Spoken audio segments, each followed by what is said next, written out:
ഇതാണ് ഇതിൻ്റെ ഇങ്ങനെ പിടിപ്പിക്കേണ്ടത്. ഈ 3 ബോൾട്ട് നീളമുള്ളത് 3ഉം ഇവിടെ തന്നെ വരും. ഇതാണ് അതിൻ്റെ അടുത്ത സൈഡ്. ഈ 3 നീളമുള്ള ബോൾട്ട് ഇവിടെ തന്നെയാണ്. പിന്നെ അതിൻ്റെ കൂട്ടത്തിൽ നമുക്കൊരു ചെറിയ വാല് കൂടെ കിട്ടുന്നുണ്ട്. അത് പിടിപ്പിക്കാനായി എവിടെ നിന്ന് പറഞ്ഞാൽ ഇത് ക്ലിയറായിട്ട് നോക്കിയോ. ഇതിൻ്റെ താഴെയൊന്നുമല്ല, ഇത് നമുക്ക് ഈ ബ്ലേറ്റിൻ്റെ അടുത്ത സൈഡിൽ ഒരു ബോൾട്ട് പോലെ ഉണ്ട്. അപ്പോൾ അവിടെ ഇത് ആദ്യമേ നമുക്ക് ഈ നട്ടുണ്ടല്ലോ, അതിൻ്റെ ഇച്ചിരി ഒരു നട്ട് ഉണ്ട്. അപ്പോൾ ആ നട്ട് നമുക്ക് ഈ താഴ്ന്ന് ഇങ്ങനെ ഇടണം. പിന്നെ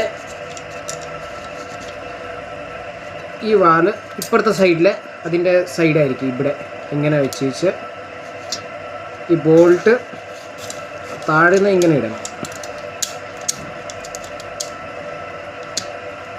ഇങ്ങനെ ഇട്ടിട്ട് പിന്നെ അതിൻ്റെ നട്ടുണ്ട്, ആ നട്ട് ഇട്ടാൽ മതി. ഇട്ടിട്ട് മുറിക്കുക.